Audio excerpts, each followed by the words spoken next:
ప్రేమ. ప్రేమ అనేది అద్భుతమైన భావన. ప్రతి ఒక్కరూ ఎప్పుడో ఒకప్పుడు ప్రేమలో పడుతూ ఉంటారు. ఇది ఎదుటి వారికి చెప్పాలని ఆరాటపడుతూ ఉంటారు. అందుకోసం ఓ మంచి ముహూర్తం కూడా చూస్తారు. అలాంటి వారందరికీ ఈ వ్యాలంటైన్స్ డే వీక్ చాలా బాగా కలిసొస్తాయి. అసలు వీటి ప్రత్యేకత ఏంటో చూద్దాం. ఫిబ్రవరి 7 rose day, 8 propose day, 9 chocolate day, 10 teddy day, 11 promise day, 12 hug day, 13 kiss day, 14 Valentine's day. ఇలా ఒక్కొక్క రోజుకి ఒక్కో స్పెషాలిటీ ఉంటుంది. చివరి రోజు అయిన వ్యాలంటైన్స్ డే గురించి చాలామంది ఎదురు చూస్తూ ఉంటారు. ఆ రోజే అసలు రోజు అన్నమాట. అయితే ప్రేమ అనేది ఫలానా రోజులో ఫలానా టైంలో పుట్టాలని ఏమీ లేదుగా. ఏ రోజు అయినా పుట్టొచ్చు, ఏ సమయంలోనైనా పుట్టొచ్చు. అలాంటి ప్రేమని వ్యక్తపరచడానికి ప్రత్యేకంగా రోజు కావాలా అంటే అది అవసరం లేదు. ఎప్పుడైనా ప్రపోజ్ చేయొచ్చు. ఫిబ్రవరి 14నే వ్యాలంటైన్స్ డే అని మనకు తెలుసు. ఆ రోజు ఎందుకు సెలబ్రేట్ చేసుకుంటారంటే క్రీస్తు శకం 270 రోమ్లో వ్యాలంటైన్స్ అనే ఒక క్రిస్టియన్ వ్యక్తి ఉండేవాడు.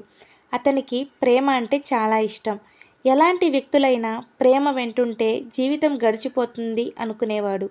అలా భావించి యువతీ యువకులను ప్రేమించాలని ప్రోత్సహించేవాడు. ఎన్నో ప్రేమ వివాహాలు కూడా జరిపిస్తూ ఉండేవాడు. అందరూ ప్రేమించాలని, ప్రేమ ఉంటే జీవితం సంతోషంగా ఉంటుందని యువతీ యువకులని ప్రోత్సహించడం ప్రారంభించాడు. దీంతో దేశంలో ఉన్న అందరు యువతీ యువకులకు వ్యాలంటైన్స్ మీద చాలా అభిమానం పెరిగిపోయింది.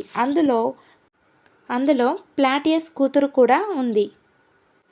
ఇదంతా తెలుసుకున్న రోమ్ రాజు దేశానికి వెలుగునివ్వాలని భావించే యువతలో ప్రేమ పేరుతో ఆటలాడిస్తావా అని అంటూ వ్యాలంటైన్స్ను ఫిబ్రవరి 14వ తేదీన మరణశిక్ష విధించి అతన్ని చంపేస్తారు. ఇలా జరిగిన తర్వాత 2 దశాబ్దాల తర్వాత అంటే క్రీస్తు శకం 496లో అప్పటి పోప్ ఫిబ్రవరి 14ని ప్రేమికుల రోజుగా ప్రకటించాడు. దీంతో అప్పటి నుండి అందరూ ఆ రోజుని ప్రేమికుల రోజుగా చేసుకుంటున్నాము. Happy Valentine's day. ఇలాంటి మరిన్ని వీడియోస్ కోసం నా ఛానల్ని సబ్స్క్రైబ్ చేయండి. వీడియో నచ్చినట్లయితే ఒక లైక్ చేయండి, షేర్ చేయండి, కమెంట్ చేయండి. Once again happy Valentine's.